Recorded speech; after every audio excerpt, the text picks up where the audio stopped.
Agora, Giovanni Afonso, a vitória que foi comemorada pelos jogadores, aliás, eu vi ontem os bastidores da Santos TV, ele voltou, João Basso Bigodinho, hein? Ih, mamãe! Muita gente perguntando onde estava o nosso Tony Ramos da Santos TV, João Basso Bigodinho, voltou com tudo, palestrou ali antes, durante e depois da partida, e João Basso Bigodinho, que pode ganhar protagonismo não só na Santos TV, no próximo jogo, como também em campo, hein, Giovanni Afonso?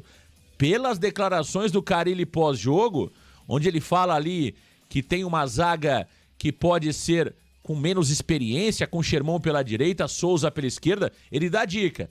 Na pergunta do Ademir Quintino, ele dá dica, olha, talvez eu preciso de alguma experiência maior. E aí, deu a entender que João Basso pode formar dupla de zaga com o Luan Pérez. Será que o João Basso sai da Santos TV e vai para o campo, Giovanni Afonso? Olha, Marcão, tudo indica isso, né, Marcão? Ali na coletiva, né, o Carille começou a desvendar um pouquinho dos mistérios sobre os seus 3 desfalques. Um deles será no sistema defensivo. E para mim, ele deixou muito claro ali que João Basso será titular ao lado do Luan Pérez, Marcão. Até na transmissão eu ouvia você ali de cima que ele deixou claro que era o João Basso. Tive a mesma impressão na hora. Então acho que além da Santos TV, além dos bastidores, vamos ter João Basso Bigodinho mais uma vez como titular na temporada, Marcão. E sobre os bastidores da Santos TV, eu também acompanhei ontem, Marcão. E sabe o que eu achei muito curioso? Logo no primeiro segundo de vídeo, eles usam o corte da pergunta ali que nós fizemos ao Luan Pérez na sua apresentação sobre a falta de gols de cabeça ali, né, Marcão? E logo na primeira oportunidade, como titular, o Luan Pérez decide um jogo de cabeça. Olha como são as coisas também, né, Marcão? Olha a lei de Murphy funcionando aí, Marcão. Mas que bom, né, que foi o Luan Pérez que fez esse gol. A gente fica muito feliz, Marcão. Aquilo ali é uma crítica técnica. Claro que todos aqui eram a favor da vinda do Luan Pérez, mas ele não é um zagueiro perfeito, até como ele disse. Se ele fosse perfeito, ele estaria na Europa ali, estaria no Real Madrid, mas ali é um baita jogador e foi premiado ali no último sábado com o gol da vitória. Espero que continue assim, Luan, fazendo gols para calar um pouquinho quem te perguntou lá sobre a falta de gols de cabeça, Marcão. Na verdade, é indiscutível a qualidade do Luan Pérez, né? Tanto que nós trouxemos várias vezes que de todas as contratações que o Santos fez nesta janela última, o Luan Pérez era o melhor nome deles, né? Agora, ficava a dúvida realmente sobre a questão física do Luan Pérez, e quando o Carille acenou com a escalação do Luan Pérez, nós trouxemos aqui também, olha, é natural, né? Era uma questão de tempo para que o Luan Pérez fosse o titular do Santos Futebol Clube. Isso não quer dizer que o Jair é ruim, que o Jair é fraco. Até por muitas vezes aqui dissemos, o ideal seria que o treinador do Santos tivesse um repertório um pouco maior, pudesse pensar num 3-5-2, ou até mesmo ali num outro esquema, até improvisando, por que não, o Jair, ou até mesmo o Luan Pérez, já que os nossos 2 laterais não vão tão bem, nem o Sherman, nem o Escobar hoje são unanimidade, e muito menos o Sandri, que jogou no meio-campo. Então, se nós tivéssemos talvez um treinador um pouco mais ousado, poderia ter pensado no esquema para encaixar os 3 no último jogo. Mas não vai fazer, porque é o Carille. E o Carille a gente sabe como é. O Carille é o arroz com feijão e sem tempero e sem sal. Então, o Luan Pérez, não dá nem para dizer que foi uma grata surpresa, Giovanni, não. O Luan Pérez voltou a ser aquele Luan Pérez que a gente cansou de ver no Santos Futebol Clube. E agora é ter continuidade, né, Giovanni? Jogou os 90 minutos, em momento algum deu a impressão que o Luan Pérez está baixo fisicamente, aguentou todo o jogo, não viu o Luan Pérez sair com a língua para fora, pelo contrário, viu o Luan Pérez muito bem, fazendo um gol importante, perdendo um gol minutos antes de Giovanni Afonso. E ali, no finalzinho do jogo, deu um bote espetacular no jogador do Mirassol, que poderia ser o gol de empate mais uma vez. Então, grande jogo do Luan Pérez, que bom que ele voltou, e voltou muito bem, Giovanni Afonso. E você foi muito feliz, né, Marcão? Não foi só o gol marcado, a atuação do Luan Pérez também foi muito boa, né? A gente citava na transmissão, eram 14 meses desde a última partida oficial do Luan como titular, e nesse período teve lesão de joelho, teve problemas ali de falta de ritmo de jogo, então ele ficou muito tempo parado, e logo no seu retorno, numa partida intensa, como foi do último sábado, ele se deu muito bem, inclusive foi melhor até que o Gil, ali na comparação individual, Marcão. Então, que bom que o Luan Pérez retornou. Eu, particularmente, Marcão, estava meio ressabiado ali com o Carille ter sacado o Jair do time. Eu acho que acabou, de certa forma, pegando muito mal inicialmente ali, tirar o garoto, que para mim não falhou em nenhum momento com a camisa do Santos, mas o Luan Pérez é um baita jogador e mostrou que tem que ser titular. Ele tem que ser o dono da posição. Agora, do outro lado, se vai ser Gil ou se vai ser o Jair, os dois que dão um jeito por ali, Marcão. O Luan Pérez, pelo futebol mostrado, tem que ser um dos titulares ali pela esquerda. Aí cabe o Carille, Marcão. Se ele for manter a linha de 4 ali, com apenas 2 zagueiros, muito provavelmente vai ser o Gil até o final da temporada. Agora, se ele for um pouco mais criativo, talvez ali jogar com 3 zagueiros, com um dos zagueiros fazendo parte do jogo à lateral, o Guardiola joga assim, Marcão. Chegou momentos da temporada passada que o Guardiola jogava com 5 zagueiros, Marcão. Você vê como é diferente, né? 5 zagueiros ali jogando no seu sistema defensivo. Então, se o Carille quiser ser criativo, dá para encaixar todo mundo. Mas se ele não for, como é o desesperado, vai ter que ser o Luan Pérez e mais alguém. Que retorno e que contratação o Santos fez visando o seu futuro, Marcão. O Luan Pérez é outro patamar, né? Outro patamar. E eu vi o Gil muito feliz também ali nos vestiários, né? Será que o Gil... Aliás, o Gil que não fala, né? O Gil que não fala. Até um ponto... Parece que a gente pega no pé, né? Do Departamento de Comunicação do Santos. Não é. A gente tenta ajudar, né?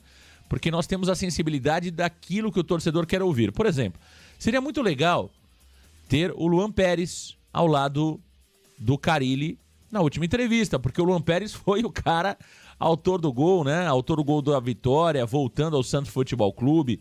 Talvez a escolha dos personagens ali está meio inadequada. Por exemplo, o Gil. O Gil não fala com a imprensa, né? Eu acho que o Gil deu 2 entrevistas, se não me falha a memória, é o Ricardo Martins, só. Ele tem uma relação legal com o Ricardo Martins, pelo tempo de cobertura do Ricardo, bacana. Mas o Gil é um cara que todo mundo quer ouvir mais. Será que o Gil vai continuar? Será que o Gil não vai continuar? Se não vai continuar, por que não continuar? Né? Se vai continuar, o que fez ele mudar de ideia? Então, seria legal o Gil, né? O Fábio Maradei, um abraço pro Fábio Maradei, pro Márcio Calves, né? Mas será que não dá pra colocar o Gil ao lado do Carille após uma partida, né? Personagem legal, a gente já ouviu o Juliano, eu acho que 3 vezes, bacana, parabéns Juliano, que também tá fazendo um bom trabalho, que é um personagem legal, mas seria legal a gente ouvir o Gil numa das entrevistas aí próximas que o Santos, é claro, tiver um jogador ao lado do treinador. Agora, Giovani, temos essa dúvida, João Basso ou Jair na zaga no lugar do suspenso Gil. Do lado esquerdo me parece Souza, acho que o Carille já deu a letra e vai ser o Souza. No lugar do Diego Pituca, Giovani Afonso, a pergunta que não quer calar. Teremos o Sandri jogando por ali? Ou o Sandri corre o risco de não viajar para Chapecó, já que saiu sentindo o tornozelo? Olha, Marcão, começando pelo meio-campo, o Sandri corre risco sim de ficar de fora, Marcão. O jogador saiu com o tornozelo inchado, conversei com algumas pessoas ali, parece que a coisa não foi muito bonita ali no tornozelo do Sandri, Marcão. Saiu muito inchado após a partida contra o Mirassol e ele segue sendo dúvida. Ontem ele realizou exames no CT Repelé, que devem ter os seus resultados hoje pela manhã, então daqui a pouquinho vamos ter a resposta em relação ao Sandri, mas aquilo que eu consegui conversar com algumas pessoas, muito difícil ele chegar em condições para o jogo que acontece já na quarta-feira, Marcão. Então o Carille vai ter um problema para solucionar no meio-campo, porque ele perde o Diego Pituca suspenso. Ok, que o João Schmidt retorna ali após cumprir suspensão, mas o Pituca tá fora e tem essa dúvida do Sandri, Marcão. Então, se não for o Sandri, ele vai ter que escolher ou entre Serginho, Patrick ou quem sabe o Ian, vindo das categorias de base. Na lateral esquerda, Marcão, Gonzalo Escobar também é outro jogador que está suspenso ali, tomou o terceiro cartão amarelo, deve ser 6 por meia dúvida, ele deve colocar o Souza naquela posição, a não ser que pelo jogo ser em Chapecó, um jogo mais pesado, ele opte pelo Rainer ou pelo Rodrigo Ferreira improvisados, mas acho que pelo tom da entrevista coletiva, ele deve colocar o Souza. E no lugar do Gil, eu acho que vai ser João Basso mesmo, Marcão, até para não colocar 3 garotos na linha defensiva. O Carille utilizou essas palavras para não ter Sherman, Jair e Souza no seu sistema defensivo. Ele deve optar por João Basso, um jogador mais experiente, com mais cancha de aguentar esse jogo pesado, Marcão. Então, esses são os quebra-cabeças para o Carille solucionar. O Santos treina logo mais no CT Repelé, que esse deve ser o treino definitivo, Marcão, porque amanhã vai ser mais aquela arruma de posição, mais aquela conversa no treino antes da partida. Então, hoje o Carille deve ter a definição para os desfalques de Gil, Gonzalo Escobar e também Diego Pituca. É importante essa definição do treinador Fábio Carille. E tem uma outra definição também, né, Giovanni Afonso? O William Bigode será mantido? O Bigode foi bem no jogo, né? O Bigode fez um gol, deu assistência pro Juliano. O Bigode muito participativo, fez um bom jogo. O William Bigode, até aonde aguentou, conseguiu fazer uma boa partida. O William Bigode, que claramente, né, é um jogador protagonista, sempre foi assim na carreira dele, mas está numa fase de declínio técnico e físico. O William Bigode, uma pena o Bigode ter chegado ao Santos já no final de carreira, né? O Santos que tentou o Bigode várias vezes, mas ele só veio ao Santos Futebol Clube já ali com 37 anos. Tem esse ponto também. O Otero entrou bem, Giovanni Afonso. Será que ele vai com o Bigode ou volta com o Otero pela direita? Olha, Marcão, eu acho que ele vai com o Bigode, né? O Bigode encaixou melhor ali na ponta direita, Marcão. Vale lembrar que o Otero entrou bem pelo lado esquerdo, né? O Otero entrou na vaga do Guilherme. Quem entrou na ponta direita foi o Nacho La Quintana, que esse não foi muito bem por ali, Marcão. Então, eu imagino que deva ser o William Bigode. Claro que o Carille gosta de analisar jogo a jogo, deve prestar atenção no adversário. Ele até explicou a escalação do William Bigode, que se deveu por conta ali do Zeca, lateral esquerdo do Mirassol, ser mais um terceiro zagueiro por ali. Então, ele não precisava de um ponta que voltasse para marcar, dava para ele colocar um jogador mais ofensivo, um atacante ali com mais presença ofensiva. Então foi por isso que ele optou pelo Bigode e acabou funcionando, Marcão. Então, conhecendo o Carille, como ele gosta de repetir aquilo que dá certo, eu tenho a impressão que ele começa com o Bigode e o Otero vem do banco de reservas, muito provavelmente para ser um substituto do Guilherme, porque ultimamente, Marcão, ele vem jogando mais bola, o Otero, quando entra pela esquerda do que propriamente pela direita, onde ele mais atuou ao longo da temporada. Sem dúvida, sem dúvida. Tá aí, portanto, o Giovanni falando sobre a provável escalação do Santos. Vamos tentar esboçar aqui um provável Santos? Vamos lá. Brazão no gol, Sherman pela direita. Pelo que disse o Carille, Luan Pérez e João Basso. Do lado esquerdo, Souza. No meio-campo, João Schmidt de volta. Aí a dúvida, né? Sandri, se o Sandri estiver em condições, deve ser o Sandri jogando no lugar do Diego Pituca. Se não for o Sandri, aí abrem outras possibilidades, como é o caso, por exemplo, do Serginho, 2 anos maravilhosos, que treina assim muitas vezes durante a semana. Então o Serginho passa a ser um jogador ali que pode assumir essa posição do jogador Diego Pituca. Ou até mesmo o Patrick McDonald, esse com uma possibilidade menor. O Carille já disse que o Patrick pode jogar assim, na cabeça dele. Então o Patrick McDonald concorreria a essa vaga. Aí tem o Alisson também, né, Marcão? Porque exato. Imaginando ser, o Carille mesmo disse, um jogo mais pegado, um jogo mais físico contra a Chapecoense, ele pode colocar o Alisson e o João Schmidt mais avançado. Exato, né? Exato. Você tem o próprio Alisson, que eu ia chegar no Alisson. Você tem o próprio Alisson, que aliás foi muito comemorado pelo elenco de jogadores ali nos vestiários, né?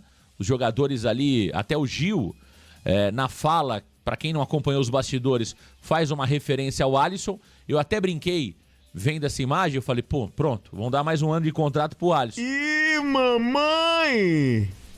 A fala do Gil ali emocionou o Alisson muito feliz nos vestiários. E quando eu ouvi aquela fala, Giovanni, me veio na hora na cabeça, vão renovar o contrato do Alisson. O cara jogou 10 minutos, vão renovar o Papai Noel, Marcelo Teixeira, vai renovar o contrato do Alisson. Não tenham dúvida disso, hein? Não duvidem disso, hein? O Alisson foi muito comemorado nos vestiários. Aliás, é sabido por todos que o Alisson é um grande líder desse elenco, né, Giovanni Afonso? Então, não duvidem se o Alisson ganhar mais um aninho de contrato, viu, Giovanni? Ah, eu também não duvidaria não, Marcão. Já aconteceu isso, inclusive, do Alisson receber mais tempo de contrato, né? Claro que no ano passado foi por conta da sua lesão de LCA, mas eu digo pelo retorno dele, Marcão. Não tinha o porquê trazer o Alisson, com todo respeito, né, Marcão? Mas ali é um jogador que tá no clube, é um jogador que todo mundo gosta ali, é uma liderança positiva dentro do elenco, foi muito vibrado ali no vestiário a sua reestreia após mais de um ano parado, foram 1 ano e 4 meses, então 16 meses parados do Alisson, Marcão. Então, olha, eu também não duvidaria, esse Santos que tá renovando com todo mundo por pelo menos mais 2 aninhos, Marcão, eu não duvidaria nada dar mais um ali pro Alisson para encerrar a carreira ali no próximo ano.